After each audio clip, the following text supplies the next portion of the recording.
States of മാറ്ററിന്റെ പുതിയൊരു സെക്ഷനിലേക്ക് എല്ലാവരെയും സ്വാഗതം ചെയ്യുന്നു. ഇന്നത്തെ നമ്മുടെ ക്ലാസ്സിൽ നമ്മൾ ഡിസ്കസ് ചെയ്യാൻ പോകുന്നത് വളരെ ഇമ്പോർട്ടൻ്റ് ആയിട്ടുള്ള ഒരു തിയറിയാണ്. ആ തിയറിയുടെ പേരാണ് kinetic molecular theory of gases, or simply kinetic theory of gases.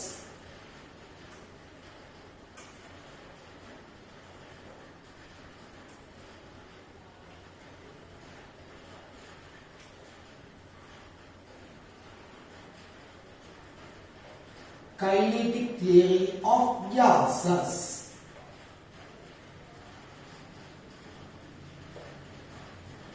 സാധാരണ ഒരു തിയറി എന്ന് പറയുമ്പോഴേ അതിലൊരുപാട് പോസ്റ്റുലേറ്റുകൾ ഉണ്ടാവും. എന്ന് പറഞ്ഞാൽ എക്സ്പെരിമെന്റുകൾ വഴി കിട്ടുന്ന കാര്യങ്ങളെ അപഗ്രഥിച്ച് അതിൽ നിന്നും എത്തിച്ചേരുന്ന നിഗമനങ്ങളാണ്, ഇൻഫറൻസുകളാണ് തിയറി ആയിട്ട് വരുന്നത്. അതേസമയം നമ്മുടെ ഈ കൈനറ്റിക് തിയറി ഓഫ് ഗ്യാസിനെ കുറിച്ച് പറയുന്ന ഈ തിയറി ആക്ച്വലി എക്സ്പെരിമെന്റുകൾ വഴി കിട്ടിയ ഇൻഫറൻസ് അല്ല. അത് നമ്മൾ ഗ്യാസിനൊന്ന് ഒബ്സർവ് ചെയ്യും. ഒരുപാട് ഗ്യാസുകളെ നമ്മൾ ഒബ്സർവ് ചെയ്യും. ആ ഒബ്സർവേഷനിൽ നിന്നും കിട്ടിയ കാര്യങ്ങളെ നമ്മൾ എന്താ പറയാ, ഗ്യാസ് ഒബ്സർവേഷനിൽ നിന്നും കിട്ടുന്നത് ഗ്യാസിനെ കുറിച്ചിട്ടുള്ള ചില ഡാറ്റകളാണ്. അതായത് നമുക്കറിയാം ഗ്യാസിന് ഒരുപാട് മെഷറബിൾ പ്രോപ്പർട്ടീസ് ഉണ്ട്. Mass, pressure, temperature. എന്താണ് ഗ്യാസിന്റെ പ്രഷർ? എന്തുകൊണ്ടാണ് ഗ്യാസിന് പ്രഷർ ഉണ്ടാകുന്നത്? എന്താണ് ഗ്യാസിന്റെ ടെമ്പറേച്ചർ? സോളിഡ്, ലിക്വിഡ്, ഗ്യാസ് എന്നിവയെ സോളിഡ്, ലിക്വിഡ് പോലെയല്ല ഗ്യാസിനെ കംപ്രസ് ചെയ്യാൻ പറ്റും.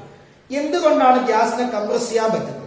ഇതൊക്കെ ഗ്യാസിനെ ഒബ്സർവ് ചെയ്തുകൊണ്ട് നമ്മൾ ചില അസംഷൻസ് നടത്താം, ചില ഊഹങ്ങൾ. ഇന്നതുകൊണ്ടായിരിക്കാം ഇങ്ങനെ സംഭവിക്കുന്നത്, ഗ്യാസിൽ ഇങ്ങനെയുള്ള ചില സംഗതികൾ നടക്കുന്നത് കൊണ്ടാവാം ഇങ്ങനെ ഒരു പ്രോപ്പർട്ടി ഗ്യാസിന് കിട്ടിയത് എന്നുള്ള ചില അസംഷൻസ്, ഊഹങ്ങൾ നമ്മൾ നടത്താം. ഓക്കെ, അല്ലാതെ നമുക്ക് ഇത് കിട്ടുന്നത് എക്സ്പെരിമെന്റ് നടത്തിയിട്ടല്ല, ഗ്യാസിൽ സിസ്റ്റമാറ്റിക് ആയിട്ടുള്ള എക്സ്പെരിമെന്റ്സ് നടത്തിയിട്ടല്ല. അപ്പൊ നമ്മുടെ ഈ കൈനറ്റിക് തിയറി ഓഫ് ഗ്യാസിലുള്ളത് എന്തല്ല, പോസ്റ്റുലേറ്റുകളല്ല, അസംഷനുകളാണ്. Okay, so the main assumptions are, എല്ലാം വളരെ സിമ്പിൾ ആയിട്ട് വളരെ പെട്ടെന്ന് ഞാൻ പറഞ്ഞു പോകെ. The main assumptions of this theory are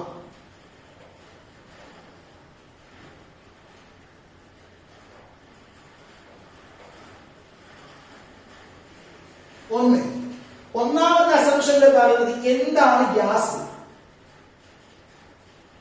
ഒരു കണ്ടെയ്നറിൽ ഒരു ഗ്യാസ് എടുത്തു കഴിഞ്ഞാൽ ആക്ച്വലി എന്താ അതിലുള്ളത്, ആ ഗ്യാസിൽ എന്താണ് ഉള്ളത് എന്ന് പറഞ്ഞു. അതായത് ഇപ്പൊ ഞാൻ ഒരു കണ്ടെയ്നറിൽ ഓക്സിജൻ ഗ്യാസ് എടുത്തു. അപ്പൊ ഈ കണ്ടെയ്നറിൽ ആക്ച്വലി ഉള്ളത് കുറെ പാർട്ടിക്കിൾസ് ആണ്. ഓക്സിജൻ ഗ്യാസ് എന്ന മാറ്ററിൽ ഒരുപാട് പാർട്ടിക്കിൾസ് ആണ് ഇവിടെ ഉള്ളത്. ഈ പാർട്ടിക്കിളിനെ വിളിക്കുന്ന പേരാണ് ഓക്സിജൻ മോളിക്യൂൾ എന്നാണ്. Oxygen molecules. ഓരോ പാർട്ടിക്കിളും ഓരോ ഓക്സിജൻ മോളിക്യൂൾ. ഇതൊരു ഓക്സിജൻ മോളിക്യൂൾ, ഇതൊന്നും വേറെ, ഇത് വേറെ. ഇനി ഞാൻ വേറൊരു കണ്ടെയ്നറിൽ നൈട്രജൻ ഗ്യാസ് എടുത്തു. അപ്പൊ അതിന് കുറെ പാർട്ടിക്കിൾസ് ഉണ്ടാവും. അതിന് ഓരോ പാർട്ടിക്കിളിനെ നമ്മൾ വിളിക്കുന്ന പേരാണ് നൈട്രജൻ മോളിക്യൂൾ.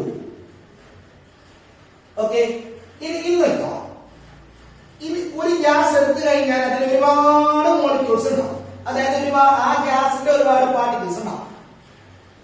അതിൽ ഒരു പാർട്ടിക്കിൾ മറ്റൊരു പാർട്ടിക്കിളുമായിട്ട് കമ്പയർ ചെയ്യുമ്പോൾ ഈ ഓരോ പാർട്ടിക്കിളും മറ്റൊരു പാർട്ടിക്കിളുമായിട്ട് എല്ലാ തരത്തിലും സാമ്യത കാണിക്കും, സിമിലാരിറ്റി കാണിക്കും. ഇതിന്റെ മാസ് എന്താണോ അത് തന്നെയാണ് ഇതിന്റെ മാസ്. ഇതിന്റെ ഷേപ്പ് എന്താണോ അത് തന്നെയാണ് ഇതിന്റെ ഷേപ്പ്. ഇതിന്റെ സൈസ് എന്താണോ അത് തന്നെയാണ് ഇതിന്റെ സൈസ്. ഇതിന് കളറുണ്ടെങ്കിൽ അത് തന്നെയാണ് ഇതിന്റെ കളർ. ഇതിന് മണമുണ്ടെങ്കിൽ അത് തന്നെയാണ് ഇതിന്റെ മണം. ഇതിന് ടേസ്റ്റ് എല്ലാ തരത്തിലും ഒരു ഗ്യാസിന്റെ മോളിക്യൂൾസ് ഐഡന്റിക്കൽ ആയിരിക്കും. അതുപോലെ പക്ഷെ ഇതിന്റെ മോളിക്യൂൾ പോലെ ആയിട്ടില്ല ഇതിന്റെ മോളിക്യൂൾ. അതുകൊണ്ടാണ് അവർ വ്യത്യസ്തരായി. ഓക്കെ, സോ ഒരു ഗ്യാസ് എന്ന് പറഞ്ഞാൽ gas consisting of A large number of molecules. Okay, a gas consisting of a large number of molecules which are identical in all respects same. Okay, that means a gas consists of large number of identical molecules.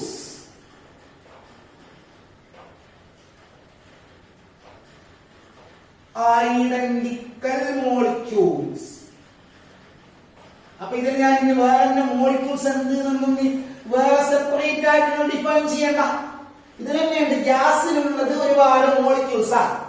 ഗ്യാസിന്റെ molecules, ആ ഒരു ഗ്യാസിന്റെ molecules എല്ലാം എല്ലാ രീതിയിലും identical ആണ്, similar ആണ്. Okay അല്ലേ? ഇതാണ് ഇപ്പൊ ആദ്യം സിമ്പിൾ ആയിട്ട് ഓരോന്ന് പറയുന്നു. ഇനി വരുന്ന സെക്ഷനുകളിൽ ഇത് ഓരോന്നും വേറെ സെപ്പറേറ്റ് ആയിട്ട് നമ്മൾ എക്സ്പ്ലെയിൻ ചെയ്യും. അപ്പോ രണ്ടാമത്തെ അസംഷൻ എന്ത് നോക്കാം. ഒന്നാമത്തെ ഈ ഗ്യാസിന് എന്തുണ്ട് എന്നുള്ളതിന്റെ ഡെഫിനിഷൻ പറഞ്ഞു. ഇനി ഒരു കണ്ടെയ്നറിൽ നമ്മൾ ഗ്യാസ് എടുത്തു. ഇതിൽ ഗ്യാസ് മോളിക്യൂൾസ് ഉണ്ട്. ഓക്കെ, ഇത് ഗ്യാസ് മോളിക്യൂൾസ്. നിങ്ങൾ നോക്ക്, രണ്ട് ഗ്യാസ് മോളിക്യൂളുകൾ തമ്മിലുള്ള ഡിസ്റ്റൻസ് നോക്ക്. ഇതാണ് രണ്ട് ഗ്യാസ് മോളിക്യൂളുകൾ തമ്മിലുള്ള ഡിസ്റ്റൻസ്. ഇതാണ് ഇത് രണ്ടെണ്ണം തമ്മിലുള്ള ഡിസ്റ്റൻസ്. ഇതാണ് ഇത് രണ്ടെണ്ണം തമ്മിലുള്ള ഡിസ്റ്റൻസ്. അല്ലെ? ഇത് തമ്മിലുള്ള ഡിസ്റ്റൻസ് ഇതാണ്. രണ്ടാമത്തെ അസംഷൻ പറയുന്നത് രണ്ട് ഗ്യാസ് മോളിക്യൂളുകൾ തമ്മിലുള്ള ഡിസ്റ്റൻസിനെ കമ്പയർ ചെയ്യുമ്പോൾ, രണ്ട് ഗ്യാസ് മോളിക്യൂളുകൾക്കിടയിലുള്ള ദൂരത്തിനെ കമ്പയർ ചെയ്യുമ്പോൾ ഓരോ ഗ്യാസ് മോളിക്യൂളും ഒക്യുപ്പൈ ചെയ്യുന്ന സ്പേസ് ഉണ്ടല്ലോ, ഈ ഗ്യാസ് മോളിക്യൂൾ ഒക്യുപ്പൈ ചെയ്യുന്ന സ്പേസ്, സ്ഥിതി ചെയ്യുന്ന സ്ഥലം, ഈ ഗ്യാസ് മോളിക്യൂൾ സ്ഥിതി ചെയ്യുന്ന ഈ സ്ഥലം ഉണ്ടല്ലോ, ആ സ്ഥലം ഒന്നുമല്ല. ഒക്യുപ്പൈ ചെയ്യുന്ന സ്പേസിനുള്ള പേരെന്താ? വോളിയം.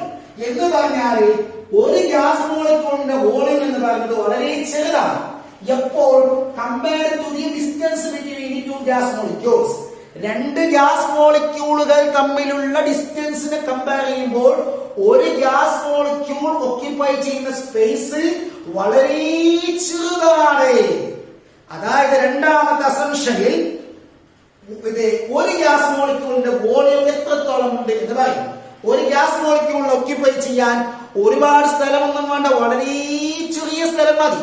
എത്രത്തോളം ചെറുതെന്ന് പറഞ്ഞാല് അത്രത്തോളം ചെറുത്. എത്രത്തോളം നോക്ക്, ഈ സ്ഥലം ഉണ്ടല്ലോ രണ്ടെണ്ണം തമ്മിലുള്ള ഡിസ്റ്റൻസ്, അവിടെ ഇതുപോലുള്ള ഇഷ്ടംമാതിരി ഗ്യാസ് മോളിക്യൂൾസ് ഒക്യുപ്പൈ ചെയ്യാൻ വേണ്ടി സാധിക്കും. ഇതിനെല്ലാം കുറച്ചുകൂടി എക്സ്പ്ലനേഷൻ പറയും. അപ്പൊ ഒരു ഗ്യാസ് എടുത്താൽ അതിൽ ഇഷ്ടംമാതിരി ഗ്യാസ് മോളിക്യൂൾസ് ഉണ്ടാവും. അതിൽ ഓരോ ഗ്യാസ് മോളിക്യൂളിന്റെയും വോളിയം വളരെ ചെറുതാണ്. രണ്ട് ഗ്യാസ് മോളിക്യൂളുകൾ തമ്മിലുള്ള സ്പേസിനെ കമ്പയർ ചെയ്യുമ്പോൾ ഒരു ഗ്യാസ് മോളിക്യൂളിന് ഒക്യുപ്പൈ ചെയ്യാൻ വേണ്ടി അത്രത്തോളം സ്ഥലം മതി, വളരെ ചെറിയ സ്ഥലം മതി. ഇമ്പോർട്ടൻസ് ഞാൻ പറയുക. അങ്ങനെയാണെങ്കിൽ ഇതിലിപ്പോ 4 ഗ്യാസ് മോളിക്യൂളല്ലേ, ഇതിൽ 4 ഗ്യാസ് മോളിക്യൂളുണ്ട്. അങ്ങനെയാണെങ്കിൽ ഈ ഗ്യാസിന്റെ ടോട്ടൽ വോളിയം എന്താണ്? ഗ്യാസിന്റെ ടോട്ടൽ വോളിയം എന്താണ്? ഈ വോളിയം പ്ലസ് ഈ വോളിയം പ്ലസ് ഈ വോളിയം പ്ലസ് ഈ വോളിയം, ഈ 4 ചേർന്നതല്ലോ ഗ്യാസ്. അപ്പൊ ഈ ഗ്യാസിന്റെ ടോട്ടൽ വോളിയം എന്ന് പറയുന്നത് ഈ വോളിയം പ്ലസ് ഈ വോളിയം പ്ലസ് ഈ വോളിയം പ്ലസ് ഈ വോളിയം. അപ്പൊ ടോട്ടൽ ഇത്ര ചെറിയ, ഈ വോളിയം വളരെ ചെറുതല്ലേ, ഇതും ചെറുത് ഇതും ചെറുത് ഇതും ചെറുത്. അപ്പൊ ഇതെല്ലാം കൂട്ടിയാൽ അത്ര വലുതെന്ന് വരില്ല, വളരെ ചെറുതേ വരുള്ളൂ. ആ വോളിയം എന്ന് പറയുന്നത് കണ്ടെയ്നറിന്റെ ടോട്ടൽ വോളിയം ഉണ്ടല്ലോ, ഈ കണ്ടെയ്നറിന്റെ ടോട്ടൽ വോളിയം, ആ വോളിയത്തിനെ കമ്പയർ ചെയ്യുമ്പോൾ ഒന്നുമല്ല. ഒരു ഗ്യാസ് മോളിക്യൂളിന്റെ വോളിയം വളരെ ചെറുതാണ്. ഇനി ഗ്യാസ് മുഴുവൻ എടുത്തു, ആ സിസ്റ്റത്തിലുള്ള എല്ലാ ഗ്യാസ് മോളിക്യൂൾസിന്റെയും വോളിയം എന്ന് പറയുന്നത് ആ ഗ്യാസ് ഒക്യുപ്പൈ ചെയ്യുന്ന കണ്ടെയ്നർ ഉണ്ടല്ലോ, ആ കണ്ടെയ്നറിന്റെ വോളിയമായിട്ട് കമ്പയർ ചെയ്യുമ്പോൾ ഒന്നുമല്ല. Okay, okay. The volume of a gas molecule is very, very, very small compared to the distance between the two gas molecules. The volume of the gas itself is very, very small compared to the volume of the container. അതുകൊണ്ടാണ് ഗ്യാസിനെ compress ചെയ്യാൻ വേണ്ടി സാധിക്കുന്നത്. Compress ചെയ്യണമെങ്കിൽ ഒരു സാധനത്തിന് നിങ്ങൾ അടിച്ചമർത്തണമെങ്കിൽ അതിന്റെ ഉള്ളിലുള്ള വസ്തുവിനെ മൂവ് ചെയ്യാനായിട്ട് സ്പേസ് വേണ്ടേ? ഗ്യാസിന് എന്ത് ചെയ്യാൻ പറ്റും? കംപ്രസ് ചെയ്യാൻ വേണ്ടി സാധിക്കും. നോക്കില്ല, ഈ സാധനത്തിന് നിങ്ങൾ കംപ്രസ് ചെയ്തിട്ട് ഇതിനെ കംപ്രസ് ചെയ്തിട്ട് അമർത്തിയിട്ട് നിങ്ങൾക്ക് ഈ ഒരു സ്ഥലം വരെ എത്തിക്കാൻ പറ്റുക? ഇനി ഈ പാത്രത്തിൽ ഞാൻ വെള്ളം എടുക്കുക. ഈ പാത്രത്തിൽ ഞാൻ വെള്ളം എടുക്കും. ഇത് ഫുള്ള് വെള്ളമാണ്. ഇതിന്റെ മുകളിൽ ഞാനൊരു പിസ്റ്റൺ വെച്ചിട്ട് ഇതിനെ അമർത്തിയാൽ ആ വെള്ളത്തിന് മുഴുവനായിട്ട് ഇത്രയും ചെറിയ സ്ഥലത്തേക്ക് നിങ്ങൾക്ക് ഒതുക്കാൻ പറ്റുമോ? പറ്റില്ലല്ലോ. എന്ത്? ഇത് കംപ്രസിബിൾ അല്ല. കുറച്ച് നിങ്ങൾക്ക് അമർത്താം. ഇതിന്റെ ഈ ലിക്വിഡിലെ രണ്ട് മോളിക്യൂളുകൾ തമ്മിൽ ചെറിയ സ്പേസ് ഉണ്ട്, വളരെ ചെറിയ സ്പേസ് ഉണ്ട്. ആ സ്ഥലത്തേക്ക് ഉണ്ടാക്കാൻ മോളിക്യൂൾസിന് ഇങ്ങനെ ഒതുക്കി കൊണ്ടുവരാം. സോളിഡിന് എന്തുകൊണ്ട് കംപ്രസ് ചെയ്യാൻ പറ്റുന്നില്ല? സോളിഡിലെ പാർട്ടിക്കിൾസ് തമ്മിൽ എന്തില്ല? സ്പേസ് ഇല്ല. ഗ്യാസിനെ നന്നായിട്ട് കംപ്രസ് ചെയ്യാൻ വേണ്ടി സാധിക്കുന്നത് എന്തുകൊണ്ടാണ്? ഗ്യാസ് മോളിക്യൂളുകൾക്കിടയിൽ ഒരുപാട് സ്പേസ് ഉണ്ട്. ഓക്കെ, ഗ്യാസ് മോളിക്യൂളുകൾക്കിടയിൽ ഒരുപാട് സ്പേസ് ഉള്ളത് കൊണ്ടാണ് ഗ്യാസ് മോളിക്യൂൾസിനെ കംപ്രസ് ചെയ്യാൻ വേണ്ടി സാധിക്കുന്നത്. അപ്പൊ നമ്മൾ ആക്ച്വലി ഒരു ഗ്യാസിനെ ഒരു കണ്ടെയ്നറിൽ എടുത്തു കഴിഞ്ഞാൽ what is the volume of the gas എന്ന് ചോദിച്ചാൽ ഈ കണ്ടെയ്നറിന്റെ വോളിയം ഞാൻ പറയും. ഇതിന്റെ വോളിയം എന്താ? അത് കണ്ടെയ്നറിന്റെ വോളിയം. പക്ഷെ കണ്ടെയ്നറിന്റെ ശരിക്കുള്ള വോളിയത്തിനെ കമ്പയർ ചെയ്യുമ്പോൾ ഗ്യാസിന്റെ വോളിയം ഒന്നുമല്ല. ഓക്കെ, ഗ്യാസിനെ ഒക്യുപ്പൈ ചെയ്യാൻ ചെറിയ സ്ഥലം മതി എന്ന് പറഞ്ഞാൽ നിങ്ങൾ ഇതിനെ ഒരു പിസ്റ്റൺ, ഇവിടെയാണ് ഗ്യാസ് മോളിക്യൂൾ ഉള്ളത്. ഇതിന്റെ മുകളിൽ ഒരു പിസ്റ്റൺ വെച്ചു. ഇതാണ് പിസ്റ്റൺ. ആ പിസ്റ്റൺ വീശിങ്ങനെ അമർത്തും. അപ്പൊ ഗ്യാസ് മോളിക്യൂൾസിന് അടുത്തടുത്ത് വന്നിട്ട് വളരെ ചെറിയ സ്ഥലത്തേക്ക് നിങ്ങൾക്ക് അതിനെ അടിച്ചമർത്താൻ പറ്റും. എന്തുകൊണ്ട് അങ്ങനെ സാധിക്കുന്നു? ഗ്യാസ് മോളിക്യൂളുകൾക്കിടയിൽ സ്പേസ് ഉള്ളത് കൊണ്ടാണ്. ഓക്കെ അല്ലേ? അപ്പൊ ഇതിന്റെ കുറച്ചുകൂടി ഇമ്പോർട്ടൻസ് പറയുന്നതില്, അപ്പോ ഒരു കണ്ടെയ്നറിൽ ഗ്യാസ് എടുത്തു കഴിഞ്ഞാൽ എന്താണ് ആ ഗ്യാസിൽ ഉള്ളത് എന്ന് ഒന്നാമത്തെ അസംഷൻ നമുക്ക് പറഞ്ഞു. ആ ഗ്യാഷ്യസ് സിസ്റ്റത്തിലെ ഓരോ ഗ്യാസിന്റെയും വോളിയം എത്രയാണ്, ഗ്യാസിന്റെ ടോട്ടൽ വോളിയം എത്രത്തോളം ഉണ്ട് എന്നുള്ളത് രണ്ടാമത്തെ അസംഷനും നമുക്ക് പറഞ്ഞു. ഇത് മൂന്നാമത്.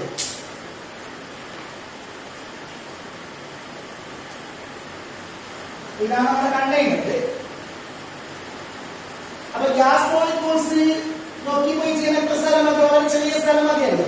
അതുകൊണ്ട് തന്നെ ഈ ഗ്യാസ് മോളിക്യൂൾസിന് നമ്മൾ പോയിന്റ് പാർട്ടിക്കിൾസ് എന്നാ പറയും. പോയിന്റ് പാർട്ടിക്കിൾസ് ചെറിയ സ്ഥലം മതി, ഒരു ചെറിയൊരു ഡോട്ട്. അതിനേക്കാളും ചെറിയ സ്ഥലത്താണ് ഈ ഗ്യാസ് മോളിക്യൂൾ ഓക്യുപ്പൈ ചെയ്യും. ഒരു പോയിന്റ് ഇടാൻ പറ്റുന്ന സ്ഥലമാണ്. എത്രത്തോളം ചെറിയ പോയിന്റ് അത്രത്തോളം ചെറിയ പോയിന്റ്. അപ്പോ ഒരു കണ്ടെയ്നറിന്റെ ഉള്ളിലുള്ള ഗ്യാസ് മോളിക്യൂൾസ് തമ്മിൽ ഒരുപാട് ദൂരം ഉള്ളത് കൊണ്ട് തന്നെ അവർക്കിടയിലുള്ള അട്രാക്റ്റീവ് ഫോഴ്സിനെ കുറിച്ചിട്ട് എന്ത് പറയാം? അവർക്കിടയിലുള്ള ഇന്ററാക്ഷനെ കുറിച്ചിട്ട് എന്ത് പറയാം? അവർക്കിടയിൽ കാര്യമായിട്ടുള്ള ഇന്ററാക്ഷൻ ഉണ്ടാവില്ല. ഇതും തമ്മിൽ കാര്യമായിട്ട് അട്രാക്റ്റീവ് ഫോഴ്സ് ഉണ്ടാവില്ല. ഇവർ ഓരോരുത്തരും തമ്മിലുള്ള അട്രാക്റ്റീവ് ഫോഴ്സ് വളരെ ചെറുതായിരിക്കും. എന്തുകൊണ്ട്? അവരെ തമ്മിൽ ലാർജ് ഡിസ്റ്റൻസ് ഉള്ളത് കൊണ്ട്.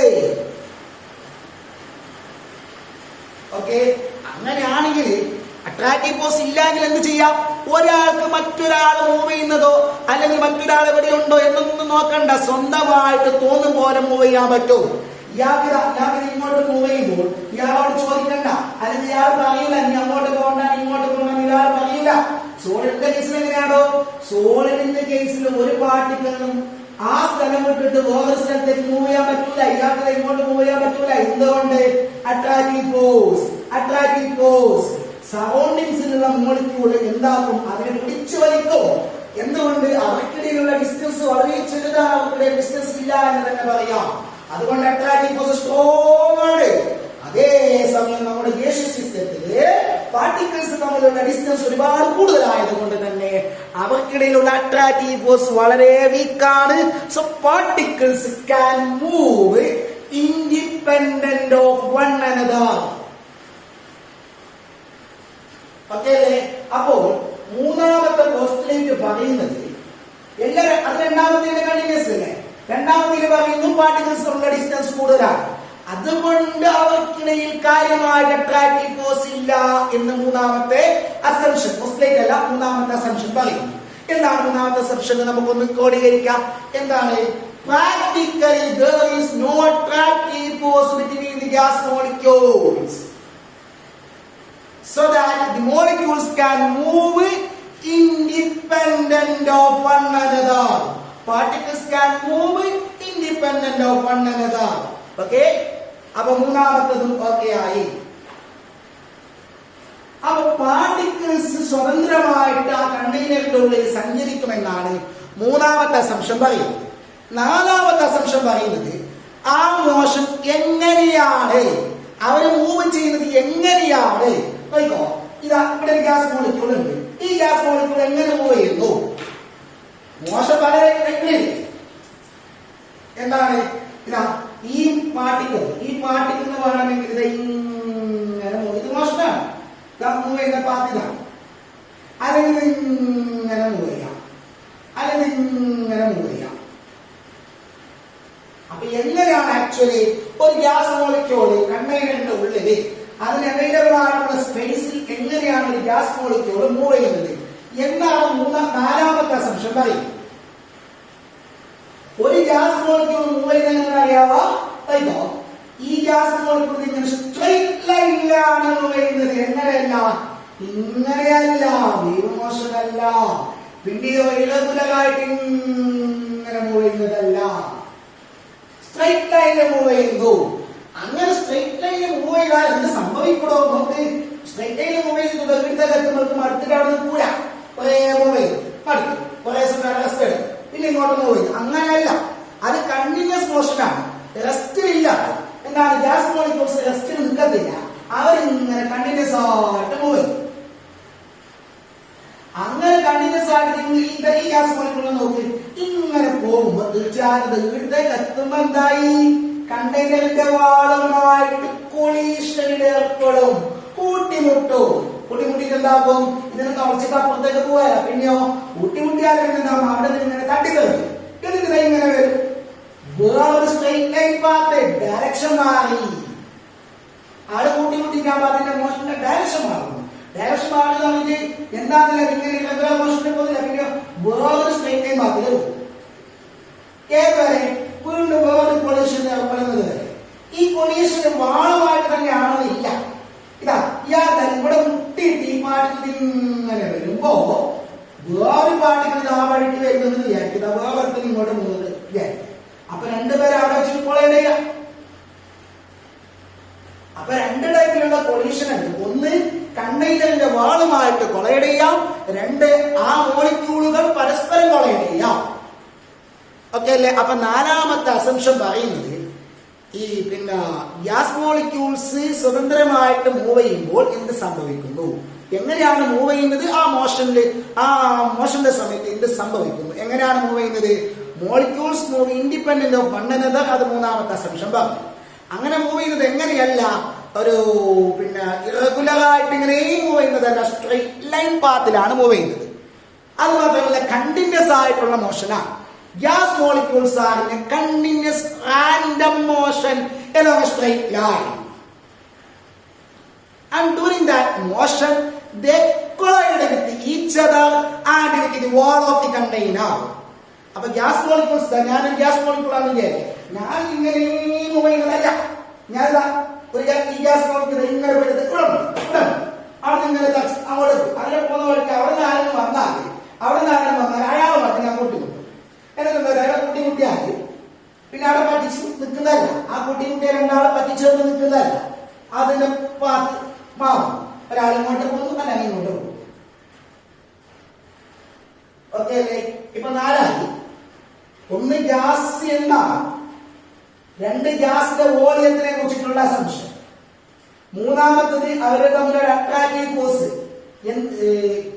എന്തുകൊണ്ട് ഗ്യാസ് മോളിക്യൂൾസിന്റെ അടുത്തുള്ള അട്രാക്റ്റീവ് ഫോഴ്സ് എങ്ങനെയുള്ളതാണ്, എന്താണ് അട്രാക്റ്റീവ് ഫോഴ്സ് ഇല്ല എന്ന് തന്നെ പറയാം. ഓക്കെ, അതുകൊണ്ട് തന്നെ മൂന്നാമത്തെ practically attractive positive in the gas molecules എന്ന് പറഞ്ഞില്ലേ. അതുകൊണ്ട് ഗ്യാസ് മോളിക്യൂൾസ് ഇൻഡിപെൻഡന്റ് ആയിട്ട് മൂവ് ചെയ്യുന്നു.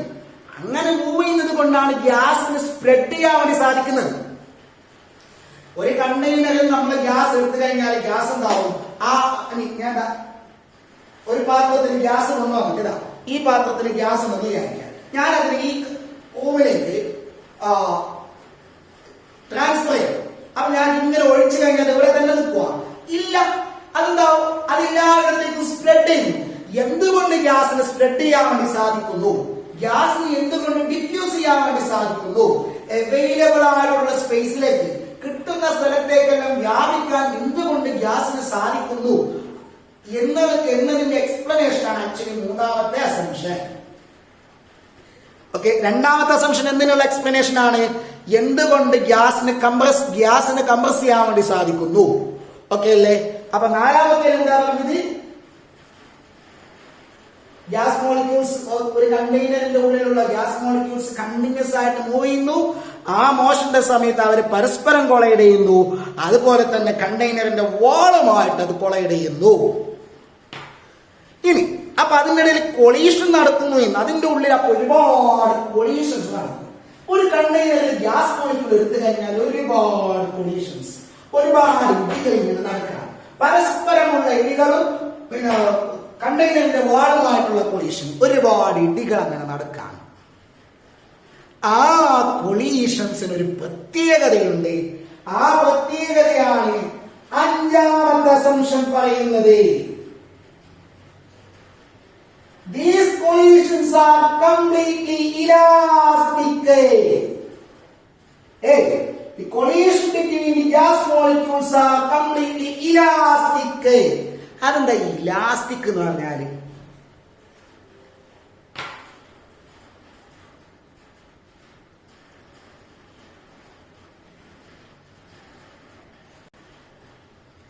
എന്തുകൊണ്ടാണ് കൊളീഷൻസ് ഇലാസ്റ്റിക് എന്ന് പറഞ്ഞാല്, ഇലാസ്റ്റിക് എന്ന് പറയുന്നത് രണ്ട് വണ്ടികൾ കൂട്ടിയിടിച്ചു. രണ്ട് വണ്ടികൾ വന്ന് പരസ്പരം കൂട്ടിയിടിച്ചു കഴിഞ്ഞാൽ രണ്ട് വണ്ടികളും അതേ വന്ന സ്പീഡിൽ തന്നെ പോകും. ബാക്കിലോട്ട് ഇടിച്ചിട്ട് ഇല്ലല്ലോ, ഇടിച്ചിട്ട് ചടങ്ങിട്ട് അവിടെ നിന്ന് നിൽക്കും. എന്ന് പറഞ്ഞാൽ ഇടിക്കുന്നതിന് മുമ്പ് ആ രണ്ട് വണ്ടികൾക്കും കൈനറ്റിക് എനർജി ഉണ്ടായിരുന്നല്ലോ. ഇടിച്ച് കഴിഞ്ഞ ശേഷം രണ്ട് റെസ്റ്റിലായില്ലേ. റെസ്റ്റിലാണെങ്കിൽ കൈനറ്റിക് എനർജി എത്രയാ? 0. That means total kinetic energy before collision is not equal to the total kinetic energy after collision. ആണോ? അല്ലല്ലോ. കൊളീഷന് മുമ്പുള്ള ടോട്ടൽ കൈനറ്റിക് എനർജിയും ടോട്ടൽ കൈനറ്റിക് എനർജി എന്ന് വെച്ചാൽ ആ കൊളീഷനിൽ ഏർപ്പെടുന്ന രണ്ട് ബോഡികളുടെ കൈനറ്റിക് എനർജി കൊളീഷന് മുമ്പും കൊളീഷന് ശേഷം ഈക്വൽ ആണോ? അല്ല. അങ്ങനെയുള്ള കൊളീഷൻസ് ആണ് ഇൻഇലാസ്റ്റിക് കൊളീഷൻ. അതേസമയം ചില കൊളീഷനുകളിൽ കൊളീഷന് മുമ്പുള്ള kinetic energy, total kinetic energy കൊളീഷന് ശേഷമുള്ള ടോട്ടൽ കൈനറ്റിക് എനർജിക്ക് ഈക്വൽ ആയിരിക്കും. അങ്ങനെയുള്ള കൊളീഷൻസിന്റെ പേരാണ് ഇലാസ്റ്റിക് കൊളീഷൻസ്. രണ്ട് ഗ്യാസ് മോളിക്യൂൾസ് തമ്മിലുള്ള കൊളീഷൻ ഇലാസ്റ്റിക് ആണ് എന്ന് പറഞ്ഞാൽ ഒരു മോളിക്യൂൾ ഇങ്ങനെ വന്നു, വേറൊരു മോളിക്യൂൾ അതേ പാത്തിൽ വന്നു, രണ്ടുപേരും പരസ്പരം കൊളൈഡ് ചെയ്തു. കൊളീഷന് മുമ്പ് ഇതിനൊരു 10 ജൂള് കൈനറ്റിക് എനർജി ഉണ്ടായിരുന്നു, ഇതിനൊരു 15 ജൂള് കൈനറ്റിക് എനർജി ഉണ്ടായിരുന്നു. Total kinetic energy before collision എത്ര? 25 ജൂൾ. കൊളീഷന് ശേഷം ഒരുത്തൻ ഇങ്ങോട്ട് പോയി, വേറൊരുത്തൻ ഇങ്ങോട്ട് പോയി. അപ്പൊ ഈ കൊളീഷൻ നടന്നതിന്റെ ഫലമായിട്ട് ഇയാളുടെ കൈനറ്റിക് എനർജി കുറച്ച് കുറഞ്ഞു എന്ന് വിചാരിക്കാം, 8 ജൂളായി വിചാരിക്കാം. അപ്പൊ ഇയാൾക്ക് എത്രയാണെന്ന് അറിയാവോ? 17 ജൂളായിട്ട് കൂടിയിട്ടുണ്ടാവും. അതായത് ഇതിന്റെ കൊളീഷന് ശേഷമുള്ള ടോട്ടൽ കൈനറ്റിക് എനർജി 8 + 17 25. ഓക്കെ, അതായത് കൊളീഷന്റെ ഫലമായിട്ട് ഒരാളുടെ കൈനറ്റിക് എനർജി കൂടാം, കുറയാം, കൂടാതിരിക്കാം, കുറയാതിരിക്കാം. പക്ഷെ കൊളീഷന് മുമ്പ് ശേഷം നോക്കുമ്പോൾ ടോട്ടൽ കൈനറ്റിക് എനർജി സെയിം ആയിരിക്കും, കൺസേർവ്ഡ് ആയിരിക്കും. ഓക്കെ അല്ലേ? കൊളീഷന് ശേഷം ടോട്ടൽ കൈനറ്റിക് എനർജി കൊളീഷന് മുമ്പുള്ള കൈനറ്റിക് എനർജിക്ക് ഈക്വൽ അല്ല, കുറവാണ്. എങ്കിൽ അതിന്റെ അർത്ഥം എന്താ അറിയോ? കൊളീഷന്റെ ഫലമായിട്ട് എനർജിയിൽ കുറച്ച് കുറവ് സംഭവിച്ചു. Law of conservation of energy എന്താ പറയുന്നത്? എനർജി ഒരിക്കലും നഷ്ടപ്പെടാൻ പാടില്ല എന്നല്ലേ? എനർജി ഡിസ്ട്രോയ് ചെയ്യപ്പെടാൻ പാടില്ല എന്നല്ലേ? ഒരു കൊളീഷന്റെ ഫലമായിട്ട് എനർജി കുറഞ്ഞിട്ടുണ്ടെങ്കിൽ എന്ത് സംഭവിച്ചിട്ടുണ്ടാവും അറിയാവോ? ആ കുറഞ്ഞ എനർജി വേറെ ഏതെങ്കിലും ഫോമിൽ പ്രൊഡ്യൂസ് ചെയ്യപ്പെട്ടിട്ടുണ്ടാവും. സാധാരണ രീതിയിൽ രണ്ട് വസ്തുക്കൾ കൊളൈഡ് ചെയ്യുമ്പോൾ അവിടെ ഹീറ്റ് എനർജി ഉണ്ടാവും, അല്ലെങ്കിൽ ലൈറ്റ് എനർജി ഉണ്ടാവും. തീപ്പൊരി മാറും എന്നൊക്കെ പറഞ്ഞില്ലേ? ലൈറ്റ് എനർജിയോ ഹീറ്റ് എനർജിയോ ആയിട്ട് മാറും. ഇവിടെ അങ്ങനെയല്ല. കൊളീഷന്റെ ഫലമായിട്ട് അവിടെ പുതിയ ഫോമിലുള്ള എനർജി ഒന്നും ഉണ്ടാവൂല, ചൂടാവില്ല, ഗ്യാസ് ചൂടാവില്ല, ഹീറ്റ് എനർജി ഉണ്ടാവില്ല. ഓക്കെ, ലൈറ്റ് എനർജി ഉണ്ടാവില്ല. കൊളീഷൻ നടക്കുന്നതിന്റെ ഫലമായിട്ട് പുതിയ ഫോമിലുള്ള എനർജികളൊന്നും സൃഷ്ടിക്കപ്പെടൂല. ഒരു ഗ്യാസ് മോളിക്യൂളിന്റെ എനർജിയിൽ കുറവുണ്ടാവാം, കൂടുതലുണ്ടാവും. പക്ഷെ ടോട്ടൽ കൈനറ്റിക് എനർജി എപ്പോഴും ഈക്വൽ ആയിരിക്കും. പുതിയ ടൈപ്പിലുള്ള എനർജികളൊന്നും ഇതിന്റെ ഫലമായിട്ട് അവിടെ ഉൽപ്പാദിപ്പിക്കപ്പെടൂല. അതായത് ഇങ്ങനെയുള്ള കുറെ ഇവിടെ നടക്കുന്നതിന്റെ ഫലമായിട്ട് ഗ്യാസ് ചൂടാവത്തൊന്നുമില്ല. ഓക്കെ അല്ലേ? അപ്പൊ ഇതാണ് അഞ്ചാമത്തെ അസംഷൻ. ഓക്കെ, ആറാമത്തെ അസംഷൻ, ഗ്യാസ് മോളിക്യൂൾസ് നിരന്തരമായിട്ട് കൊളീഷനിലാണ്, പരസ്പരമുള്ള കൊളീഷനിലാണ്. അതേപോലെ തന്നെ കണ്ടെയ്നറിന്റെ വാളുമായിട്ടും കൊളീഷനിലാണല്ലോ. ഗ്യാസ് മോളിക്യൂൾസ് കണ്ടെയ്നറിന്റെ വാളുമായിട്ടും അങ്ങോട്ടും ഇങ്ങോട്ടും ഫുള്ള് കൊളീഷനിലാണുള്ളത്. ഈ കൊളീഷനാണ് ഗ്യാസിന്റെ പ്രഷറിന് കാരണം. ഗ്യാസ് മോളിക്യൂൾസ് നിരന്തരമായിട്ട് വന്നിട്ട് ഇങ്ങനെ ഇടിക്കുമ്പോൾ അതായത് ഫോഴ്സ് എക്സേർട്ട് ചെയ്യും. അപ്പൊ ഈ കണ്ടെയ്നറിന്റെ യൂണിറ്റ് ഏരിയയിൽ ഇവരെല്ലാവരും എക്സേർട്ട് ചെയ്യുന്ന ടോട്ടൽ ഫോഴ്സ് എഫ് ആണെന്ന് വിചാരിക്കാം. ഇത്രയും ഏരിയയിൽ എക്സേർട്ട് ചെയ്യുന്ന ഇതാണ് ഏരിയ, ഈ കണ്ടെയ്നറിന്റെ ഏരിയ എ ആണെന്ന് വിചാരിക്കാം. ആ ഏരിയയിൽ എക്സേർട്ട് ചെയ്യുന്ന ടോട്ടൽ ഫോഴ്സ് ആണ് എഫ്. എങ്കിൽ എഫ് ബൈ എ എന്താണ്? യൂണിറ്റ് ഏരിയയിൽ എക്സേർട്ട് ചെയ്യുന്ന ഫോഴ്സ് അല്ലേ? അതാണ് ഗ്യാസിന്റെ pressure. So the pressure of the gas is due to the collision of gas molecules with the wall of the container. That pressure of the gas is due to the collision of gas molecules with the wall of the container. Okay, ഇന്നത്തെ last ഗ്യാസിന് temperature എന്നുള്ള ഒരു measurable property ഉണ്ടല്ലോ. അതെന്താണെന്ന് അറിയാമോ? അത് actually എന്താണ് ഗ്യാസിന്റെ ടെമ്പറേച്ചർ? ഗ്യാസ് മോളിക്യൂൾസ് നിരന്തരമായിട്ട് എന്തിലാണ്? മോഷനിലാണ്. ഒരു 10 ഗ്യാസ് മോളിക്യൂൾ ഉണ്ടെന്ന് വിചാരിക്കും. ഇതിന്റെ ഒരു 10 ആള് മൂവ് ചെയ്യും. പക്ഷെ 10 ആള് മൂവ് ചെയ്യുന്നത് ഒരേ സ്പീഡിൽ തന്നെയാണെന്ന് നിർബന്ധമില്ലാതെ ചില ആൾക്കാർ നല്ല സ്പീഡിൽ മൂവ് ചെയ്യുന്നുണ്ടാവും, ചില ആൾക്കാർ എല്ലാം മൂവ് ചെയ്യുന്നുണ്ടാവും. എല്ലാവർക്കും ഒരേ കൈനറ്റിക് എനർജി ആണെന്ന് നിർബന്ധമില്ല. കാരണം എന്താ? പൊല്യൂഷന്റെ ഫലമായിട്ട് കൈനറ്റിക് എനർജി കൂടോ കുറയല്ലോ ചെയ്യാം. മെല്ലെ മൂവ് ചെയ്യുന്ന ആൾ കുറച്ച് കഴിയുമ്പോൾ സ്പീഡിൽ മൂവ് ചെയ്യും, സ്പീഡ് മൂവ് ചെയ്യുന്ന ആൾ കുറച്ച് കഴിയുമ്പോൾ സ്പീഡ് കുറയും, അത് മുന്നും സ്പീഡ് കൂടാം. എന്നും ആയിക്കൊള്ളട്ടെ, ഈ ഗ്യാസ് 10 ഗ്യാസ് മോളിക്യൂൾസ് ഡിഫറന്റ് സ്പീഡിലാണ് മൂവ് ചെയ്യുന്നത്. ആ 10 ഗ്യാസ് മോളിക്യൂൾസിന്റെ ടോട്ടൽ കൈനറ്റിക് എനർജി എന്ന് പറയുന്നത് ഒരു 500 ജൂൾ ആണെന്ന് വിചാരിക്കാം.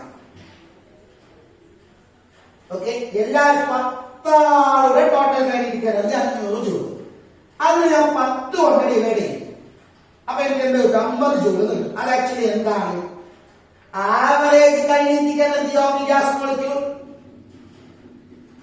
എല്ലാവരുടെയും കൈനറ്റിക് എനർജിയുടെ സമ്മിനെ എണ്ണം കൊണ്ട് ഡിവൈഡ് ചെയ്താൽ എനിക്ക് എന്ത് കിട്ടും? ഒരാളുടെ ശരാശരി ആവറേജ് കൈനറ്റിക് എനർജി കിട്ടും. ഈ ആവറേജ് കൈനറ്റിക് എനർജിയാണ് ഗ്യാസിന്റെ temperature. The temperature of a gas is actually the average kinetic energy of the gas molecules. Clear ആണോ? ഇത്രയാണ് ഇതിന്റെ അസംഷൻസ്. ഇതിനെ നേരെ നോക്കണം, വളരെ സിമ്പിൾ ആണ്. ഒന്നാമത്തെ assumption, a gas consists of a large number of identical molecules. രണ്ടാമത്തേത്, the volume of a gas molecule is very, very small compared to the distance between the two gas molecules. The volume of the gas is actually very, very small compared to the total volume of the container. So this explains the compressibility of a gas. മൂന്നാമത്തേത്, practically there is no attractive force between the gas molecules so that they can move independent of one another. Okay, നാലാമത്തതോ the motion of gas molecules are continuous and random. During this motion they collide with each other and with the wall of the container. Okay, next ആറാമത്തത് എന്താണ്? The collision between the gas molecules are completely elastic, so that the total kinetic energy is always conserved. The pressure of the gas is due to the collision of the gas molecules within the wall of the container.